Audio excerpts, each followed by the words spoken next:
उसको अंदर प्रवेश नहीं होने देता है, क्योंकि पहले से ही आपकी जो अंदर सिस्टम है वो कमजोर है, अंदर स्वेलिंग पहले से ही है। ये डस्ट जाएगा अंदर तो ये ज्यादा दिक्कत पैदा करेगा। इसीलिए क्या है कि आपकी सांस नली है उसको ये रोक लेती है वहीं की वहीं। हमारी बॉडी जो है, इम्यून सिस्टम जो है वहीं की वहीं उसको रोकने की कोशिश करता है।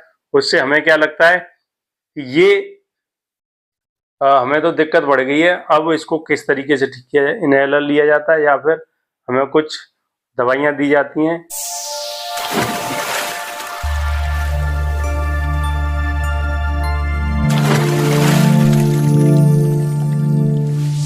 नमस्कार दोस्तों, मेरे चैनल में आप सभी का स्वागत है। आज मैं आपको फेफड़ों से संबंधित जो समस्या आती है, बहुत पुराने पेशेंट जैसे आते हैं कि खांसी ठीक ही नहीं हो रही है, बार बार जुकाम हो जाता है, या फिर कभी कभी तो उनके साथ ऐसा हो जाता है कि किसी भी प्रकार की न तो गंध आ रही है न उनको महक आ रही है। तो इस बीमारी से किस तरीके से छुटकारा पाया जाए। बार बार जो बीमार हो रहे हैं, बार बार उनकी इम्यूनिटी कमजोर है, उस वजह से सर्दी जल्दी लग जाती है। कुछ ठंडा खाते हैं या फिर थोड़ी सी भी आइसक्रीम भी चख लें या कपड़े धो लें ठंडे पानी से, तो वो जो है या तो दर्द बॉडी में होने लगता है या फिर शरीर पूरा जकड़ जाता है, सर्दी खांसी हो जाती है, गला बैठ जाता है, फेफड़े यहाँ तक के सांस भी नहीं ले पाते। इस तरीके की समस्या ज्यादा हो जाती है। तो दोस्तों, आज मैं आपको इलेक्ट्रोहोम्योपैथी का एक ऐसा नुस्खा बताऊंगा जिसे आप घर बैठे ही यदि आप मंगा लेते हैं या कहीं जाकर के बनवाते हैं इलेक्ट्रोहोम्योपैथी से, तुरंत आपको लाभ देखने को मिलेगा। बस शर्त क्या है कि जो आप दवाइयां यूज कर रहे हो या फिर आप कहीं से लेने जा रहे हो, तो जो कंपनी की दवाइयां हैं वो आपको लेनी पड़ेंगी। जैसे कि हम यूज करते हैं इलेक्ट्रोहोम्योपैथी की रेविसन कंपनी की दवाइयां हैं। ये वहां पर देख के भी आया हूँ, इनकी लैब वगैरह बहुत शुद्ध तरीके से, कुहुबेसन तरीके से दवाइयां बनाई जाती हैं, तभी हमें अच्छे रिजल्ट्स मिलते हैं।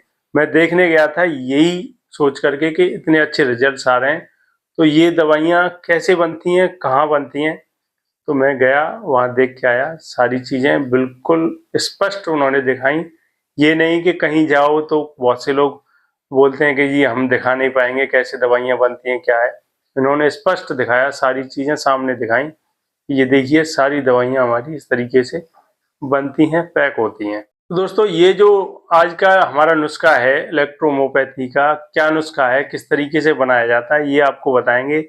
उन्हीं 38 दवाइयों में से किस तरीके से कौन सा डोल्यूशन बनाना है और किस तरीके से आपको पीना है, वो सारी चीजें बताएंगे। पहले हम समझते हैं जिसके बारे में बात कर रहे हैं, इलेक्ट्रोहोम्योपैथी की दवाइयों के बारे में। जैसे कि मैंने आपको बताया कि ये जो दवाइयां हैं, पहले जो हमारे जो गुरुदेव हैं संजीव शर्मा जी, ये पहाड़ियों में रहना पसंद करते हैं क्योंकि वहाँ का वातावरण बहुत अच्छा है।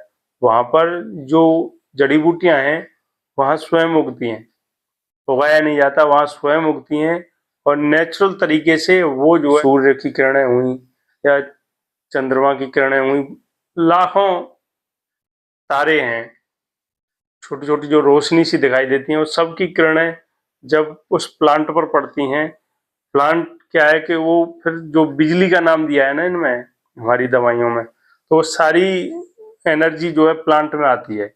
अब उसको कुहुबेसन तरीके से हमारे डॉक्टर संजीव शर्मा जी, हमारे गुरुदेव, तैयार करते हैं। फिर जो रिजल्ट्स आते हैं उसके आश्चर्यजनक जो फायदे हैं, बेनिफिट हैं, वो हमें देखने को मिलते हैं। अब बात करते हैं इस रोग की, जिस बारे में अभी आपको बता रहा हूँ कि एक फेफड़ों से संबंधित, यानी कि श्वसन नली में स्वेलिंग हो जाना, सांस लेने में दिक्कत होना या इनहेलर का प्रयोग करना एलर्जी होने पर। क्या है कि जैसे ये एलर्जी हो जाती है ना, ये ब्रोंकाइटिस जिसको बोलते हैं, कि जैसे किसी डस्ट एरिया में जब जाओगे आप, तो थोड़ी सी भी डस्ट आएगी तो हमारा इम्यून सिस्टम क्या है, वो स्ट्रांग हो जाएगा। तो स्ट्रांग हो जाएगा तो जो आपकी अंदरूनी जो स्वेलिंग है हल्की फुल्की, वो उस लेवल से ज्यादा बढ़ जाएगी। सांस नली की आपकी सूजन बढ़ जाती है उस कारण। तो क्या है कि जो पहले से ही कमजोर थी आपकी नसें, इम्यून सिस्टम क्या होता है कि वो जो बाहर से जो बैक्टीरिया या फिर वो गंध आ रही है उसको अंदर प्रवेश नहीं होने देता है, क्योंकि पहले से ही आपकी जो अंदर सिस्टम है वो कमजोर है। अंदर स्वेलिंग पहले से ही है, ये डस्ट जाएगा अंदर तो ये ज्यादा दिक्कत पैदा करेगा। इसीलिए क्या है कि आपकी सांस नली है उसको ये रोक लेती है वहीं की वहीं। हमारी बॉडी जो है, इम्यून सिस्टम जो है वहीं की वहीं उसको रोकने की कोशिश करता है। उससे हमें क्या लगता है कि ये हमें तो दिक्कत बढ़ गई है, अब इसको किस तरीके से ठीक किया जाए। इनहेलर लिया जाता है या फिर हमें कुछ दवाइयाँ दी जाती हैं, तो उससे क्या है कि वो जो सांस नली है वो स्वेलिंग कम होती है, नसें थोड़ा फूल जाती हैं, तो फिर सांस लेने में दिक्कत नहीं होती। अब हम अपनी पैथी की बात करें तो ये जो पैथी है उस पर काम करती है। जैसे कि हमारी झिल्ली नुमा ये फेफड़े होते हैं एक गुब्बारे टाइप में, जैसे हम सांस लेंगे तो सीना फूल जाता है क्योंकि अंदर सांस जा रही है, ये ऑक्सीजन हम ले रहे हैं और अंदर जैसे हम छोड़ते हैं ना तो ये कार्बन डाइऑक्साइड जो होती है ये बाहर जाती है।